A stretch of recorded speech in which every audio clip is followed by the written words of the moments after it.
Kimsingi halmashauri ya wilaya ya Tunduru ina mzigo mkubwa ambao kila tunapojitahidi kukabiliana nao inafika hatua lazima utaona unafukaya katika nyanja mbalimbali.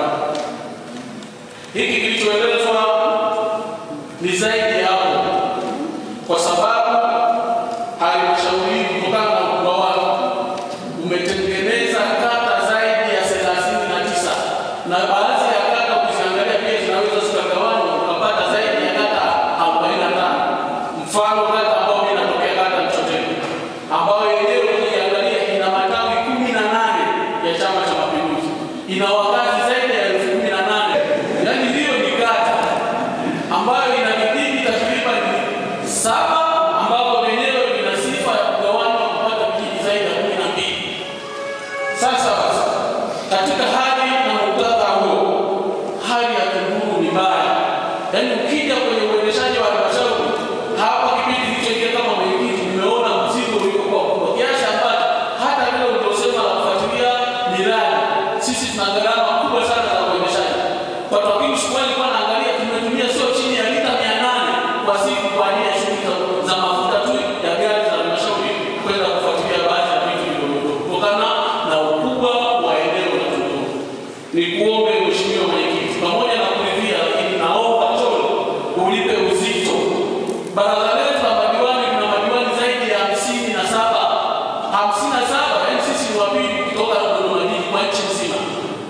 Kitu ambacho kiuhalisia bado tunaona kama kuna vitu ambavyo serikali haitutendei haki. Kwa mfano, wilaya hii ya Tunduru ni ya mwaka 1905. Unaanzisha mkoa wa Mtwara, ilikuwa Mtwara wilaya za kwanza wilaya ya Lindi. Miongoni mwa wilaya za Lindi ilipoanzishwa Mtwara imehamishwa Tunduru kupelekwa Mtwara, na unapoanzishwa mkoa wa Ruvuma imehamishwa mkoa wa Mtwara kuja Ruvuma. Yaani ni kama tunajihisi kuwa sisi kama ni watu ambao tumetengwa, na maana tunagawanywa kama mpira wa kona, hali ya kuwa ukifanya tathmini za uhalisia bado Tunduru tunajiona kuwa tuna deserve kupata baadhi ya vitu, lakini kama serikali na inatupa kwepe.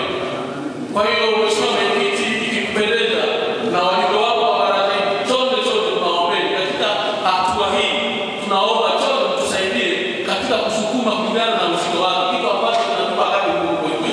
Naomba kuwasilisha Mheshimiwa Mwenyekiti.